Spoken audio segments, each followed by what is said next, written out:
Oh boy, the Indian boy's making another tech video. Oh no, what's gonna happen, man? Ladies and gentlemen, today is gonna be an interesting kind of video because, quite honestly, I got into my little nerd mode earlier today, and you know what? I couldn't get off my hype train. So, quite honestly, we're going to be taking a look at System 32. Now, I got to put a disclaimer in this video before I get flagged or somebody out there does this. I don't want to be responsible for anybody's mishappenings on their systems, nor do I ensure that anybody's going to be safe when they do this, or should you ever do this. Don't do it. Don't hurt anybody with anybody's system doing this sort of thing. This is for educational purpose only. But with my ass covering out of the way, disclosure. Ladies and gentlemen, again, we're going to be taking a look at System 32. Now, what makes this interesting to me, especially considering it's a very vital, important file. Now, a lot of people make videos on these sort of things. Before I go on about that, let me know if you guys want to see different versions of System 32 being deleted off the other OSs in Windows, in the Windows factory, like from Windows 10, XP, Vista, Windows 98 server. I got keys all day for that sort of stuff. So you know what? I can't wait to get my hands on that dirty little destroying other poor little innocent Windows 7 or Windows in general. But the reason why we're doing this, we're doing it on my VM, kind of in a VM that I've been needing to get rid of for the longest time, unfortunately. So what better way of getting rid of it than to literally destroy its internal needs, as bad as that sounds. But ladies and gentlemen, without getting too blue ballsy into this whole subject, let's understand what System 32 is all about. Now, System 32 is a main ingredient file. Let's put it that way. It's like a main organ to the operating system from the second it boots up to essentially to the interface you guys have. So essentially what it does, it has a bunch of what they call DLL, Dynamic Link Library folders. Files, bunch oh shit, a bunch of I knocked my mic there for a second, Jesus. It has a bunch of folders, a bunch of main file that you actually need in order to essentially see your boot up screen, to even see your screen in the first place. As you guys can see, I have a black screen here. To see your icons in the first place, to essentially your drivers, your code errors, your data, to your media, all sorts of things, the network, every possible thing is usually stored in your System 32 folder. That's why they say don't delete these things, because obviously you lose one part of it, it becomes very unstable. It's like saying taking apart a part of the human body. You take out a main artery or a main organ, your body's gonna have a very hard time struggling to survive. So take that with a grain of salt if you can. But ladies and gentlemen, without going any further into the nerdy side of this, my poor Dat Boy VM is gonna finally meet its poor demise. Can I get an F in the comment section below for the passing of this poor VM? But we're gonna go into our computer, essentially our one of the main access points to our computers. Now, there's two ways to delete System 32. If you guys want to see the other way, I can cover that in a later video. The reason why I'm doing this is it has a little bit to do with the scam Sundays we have coming up this upcoming Sunday. So without spoiling that too much, we're gonna go into our local disk file where System 32 is going to be withhold. Now, you're going to be greeted by a few other folders depending on how different systems are, because this is kind of like a blank raw folder as it is. Majority of the time it's going to be in your Windows folder, and it's called System 32. It runs off Windows, right? So we're going to scroll all the way down here and look for the actual folder. So you're going to be greeted by two other folders called System and then System 32.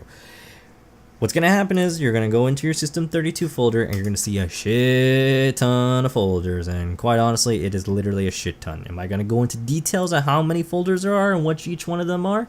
I could, but quite honestly, we don't have enough time in this episode to cover all of that sort of nonsense. But I'm going to show you guys a quick little way of what people think deleting System 32 is as easy as just literally pressing the delete key on there and pressing enter, as I just demonstrated. And it's going to ask you need admin permission to do so. Should mention, if you all try this shit at school, I will let you know now, it doesn't work like you guys think it does. I used to work in the IT department for my through middle school and high school, so I kind of know a thing or two how the system works over there. And quite honestly, the county does a little bit one step ahead of you there. If they can block you from getting on YouTube, Newgrounds, or even like any kind of like, you know, non-educational site, Cool Math is the way. I'm not sponsored by any way of that. But ladies and gentlemen, obviously you can't access this folder because you're not an admin. Me, on the other hand, obviously I'm the admin of this VM and it knows so I'm going to hit continue. And it's telling me I've got 14,154 folders, almost 2 gigs of importance sitting inside there. And it's obviously going to say, this action cannot happen, blah, blah, blah, telling me essentially that this can't be deleted. And I can hit try again all day if I wanted to, and it's going to revert me back with the same exact folder in use. So what's going to happen is I'm just going to cancel it, and we're going to go into the actual folder itself. Now this is where things get a little too dangerous for or dangerous, I guess you can say. Like I said, this is where the destruction comes into play. As you saw, I just clicked on the first icon or the first folder up on there, and I'll hold down shift and select each and every one of them. What I'm going to do here is then I'm going to actually start deleting certain, or the actual folders itself. So I've selected 264 folders. What's going to happen here, we're just going to allow the deletion of all files, do this for all current ones, for all 2,556 folders. So it's going to take its little sweet time to find each folder, and you'll be greeted by this. I'm not sure if this happens to everybody else. Quite honestly, this just happens to mine because of the security features I had installed prior to this. I used to do a lot of software testing on this VM, but this should be a common folder that shows up all the time throughout Windows System 32's folders, I guess. Like I said, I could go on for days on end just talking about this, but just give you guys a quick summary. What's going to happen is, again, I know a vital file that's in there is going to be, you know, obviously deleted, and it's going to look like, you know, did we delete anything? Well, if you look over here, a few folders have been deleted, and a lot of these are not going to be deleted because they're currently running, essentially. And if you guys have ever tried to like pull out a USB, and you know, when you try to eject it and it gives you that pop-up screen where it essentially says it's still in use, well, a lot of these things are actually running in the background and are still being used and can't be deleted. But a lot of the the other folders that were deleted kind of, you know, are the influence to what boots up the program itself. Now, there, like I said, there is a second way of going on about this, which is opening up the command folder or the command prompt and punching in I forgot what the code is. Well, like I said, I'll cover that in a different video for you guys. But in this one, we're just gonna exit out of this now because obviously it doesn't look like nothing has been done. It just looks like, you know, we pretty much didn't jack all of shit. So what's gonna happen here? I really hope it doesn't want to. Oh, I see you. I see you. Hang on a second. Make sure this fucking thing doesn't start running on my running an update. Please, can you? All right, not gonna happen. So what's gonna happen? We're gonna restart that. I thought I was gonna do an update. Yeah, it's installing updates. This is just because I never updated this VM, but it's gonna try and detect itself a little bit of oh god, I can't even speak right now. It's gonna try and install its updates in its current status. It usually none of this really comes to an occurrence just because the only reason why this is coming up for me personally is just because I did not update my Windows recently. So what's gonna happen here? We're just gonna, you know what? I'm gonna cut this part out. I'll see you guys what happens when it tries to boot itself back up. Alright, so I'm booting back up the Windows itself after that long fucking update. God, remind me, ladies and gentlemen, to never miss my updates, because quite honestly, that was a bit of a bitch and a half, especially when it couldn't detect half the things that were on there. But over here, it has a Windows error recovery. Now, a lot of the times this happens usually because of my VM. But we're going to just try and start Windows normally, and what's going to happen here, it's going to be loading Windows files. Now, in this circumstance, it's trying to locate certain files that are missing, essentially. And then I'm sure in a second here, we're going to be greeted by a, there it is, a computer was unable to start. Now, what it's going to happen is, usually the OS itself it has a recovery section of it. It's kind of like, you know, when you something like you get a virus on your laptop or something like that, and you just wipe the whole thing clean and it goes into its recovery stage. This is essentially what it does. It's a backup safety feature essentially that all these operating systems carry.